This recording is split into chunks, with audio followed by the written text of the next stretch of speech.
How to avoid overstretching yourself. In general, stretching yourself is good and overstretching yourself is bad. So how do we deal with life, interact with the world in a positive way so we can learn and grow, and avoid overstretching and burnout at the same time? Hi everyone, Paul Mikolev here from Autism from the Inside. I make weekly videos sharing the human side of autism, so make sure you hit subscribe to get the latest content. So if you're anything like me, maybe you can relate to this phenomenon of overstretching yourself. I tend to push myself really hard and not know when to quit. And that has some advantages. It means I often stretch myself more than others around me. I work harder, I often accomplish more. But at the same time, it also leaves me very vulnerable to overstretching. Or maybe you relate to the complete opposite. Maybe you don't like stretching yourself at all. And even just keeping up with life is already overstretching you. So why would you want to add any more to that plate? The good news is that stretching and overstretching are highly interrelated, and ironically, being aware of ways to avoid overstretching actually allows us to be able to stretch ourselves more. So that might sound a little bit counterintuitive, but I will share a couple of examples from my own life that will hopefully make that make a little bit more sense. And I'll also share a major strategy that I've discovered that I often use for myself in this regard too. So in general, stretching is good, which kind of makes sense. If I want to learn new things, if I want to grow as a person, if I want to try new skills and new environments and things like that, then all of that requires stepping out of my comfort zone a little bit in order to do that. And that can be extremely rewarding if done well. But I would define overstretching as stretching so much that we start to reach the breaking point. Overstepping that breaking point is obviously a huge problem. Maybe you've experienced that in terms of burnout or overwhelm, but even getting too close to that breaking point starts to become problematic very quickly. Stretching a little feels safe and fun and exciting, and stretching too much feels really dangerous and anxiety provoking. Suddenly, I'm so close to the edge, so close to my limits, that even if I haven't crossed that limit yet, the fact that it is so close causes a lot of anxiety and means that I have to spend a lot of my time and effort and resources and mental energy being very aware of exactly how close I'm getting to my limit and making sure I'm managing that and making sure that I stay on the right side of the line so that I don't fall off the cliff. So I'll share a strategy that I've come up with, a way of thinking about this that works for me. And then we can go through a couple of real life examples to see how it works out in my own life. So the strategy that I found particularly helpful is to separate things into a nice to have category. And there are lots of really good almost essential things in that category versus the essential category, things that I absolutely need and could not possibly live without. And that might sound fairly basic, but I think the key to this strategy is putting as many things as possible into the nice to have category and out of the essential category. We're really trying to radically slim down that essential category to the absolute bare minimum. Because what I find is if that bare essentials category has too much in it, then I spend all of my time, all of my energy just trying to do all of those supposedly minimum essential things and have absolutely no resources left over for anything else. A good analogy for this is like packing your suitcase while traveling. If it's already full when you leave home, then you have to carry around all that extra stuff and there's no opportunity to get a souvenir or something along the way. Whereas traveling light with a really strict list of the absolute minimum essentials means you have some extra space for luxury things if you want. The first time I walked the Camino de Santiago, I think I had about 6 kilos on my back, including my bag, of absolutely essential things, which allowed me to take some non-essential things like my camera. I mean, it wasn't a massive professional SLR or anything like that, but it had a full-size lens and cover and battery and things like that that weighed significantly more than just taking my phone or a simple point and shoot. But because I kept my essentials to a bare minimum, it was absolutely no problem to add an extra 500 or 600 grams of luxury weight. Another travel-related example is that in my late 20s, I went solo traveling around Europe for almost 18 months with a budget of less than 30 euros per day. Now, on the surface, that sounds pretty tight, but it was a bit of an exercise for me to focus on what are the bare minimum things that I actually need. And it turned out that the main thing I needed was a place to sleep every night. So I devoted a huge amount of my time and energy to that one thing. I probably spent about 30% of my time every day just trying to figure out where I'm going to sleep the next night. And that probably sounds quite stressful as I'm saying it like that, but what it meant is that literally everything else was a bonus. If I met a nice person, bonus. If I saw a nice city, bonus. If I had some nice food, bonus. If I successfully find a place to sleep and I don't find any dinner tonight, well, that's actually not the end of the world. I'm sure I'll find some food tomorrow. Now, I realize this is a fairly extreme example, but I guess my point is that in my experience, the more extreme I can be about classifying things out of the essential category and into the nice to have category frees up my time and energy and attention, takes away a huge amount of anxiety, and means I can focus on getting something that I want rather than spending all of my energy just trying to meet basic needs.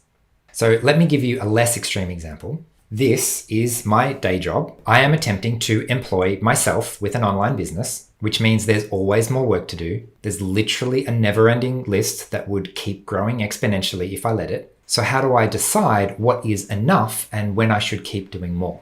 And I know consciously that if I get this wrong, if I work too hard, if I don't find a way to adequately rest, then I'll quickly end up in burnout and not be able to work at all. Like last year, for example, I literally had to take 4 months off to try and reset my body and my brain so that I could continue this work. So if we take the essential versus nice to have categories, I've found that almost all of the time, it is in my interest to put everything or almost everything into the nice to have category. So I'm making the entry requirements as low as possible. For example, I've committed myself to making a YouTube video once a week. But what would happen if for 1 week that video didn't go out? Obviously, that's not good. I don't want to do that. But at the same time, what's the worst thing that would happen? It's actually not an immediate catastrophe, which means that even my core weekly YouTube video is in the nice to have category, which incredibly ironically means that it is easier to make a weekly YouTube video, because putting it in the nice to have category means that I can more easily focus on rest, and I can get up in the morning and say, I would really like to record a video today, but if I don't, it's not the end of the world. And weirdly, ironically, that freedom means that I'm more likely to get the rest that I need, and also more likely to actually have a productive day at work as well on top of that. The catch is that I won't always have a productive day at work. Sometimes calling things nice to have means that every once in a while they won't happen, but you might be surprised, I know I have been surprised, how non-essential some things are. I actually worked really, really hard on this in my 18 months of travel. My goal at the time was to live day to day, or rather learn how to live day to day. And a practice that I picked up for a little while was deliberately having a cold shower once a week and deliberately skipping one main meal once a week. And you might be thinking, well, why would you do that? Do you enjoy a cold shower? No. Do you get any benefit from that? Do you get any benefit from skipping a meal? Well, no, there is actually no direct benefit from abstaining from those things once a week, except that the psychological benefit was huge. By having one cold shower a week, it solidified in my brain that having warm water in the shower is a nice to have.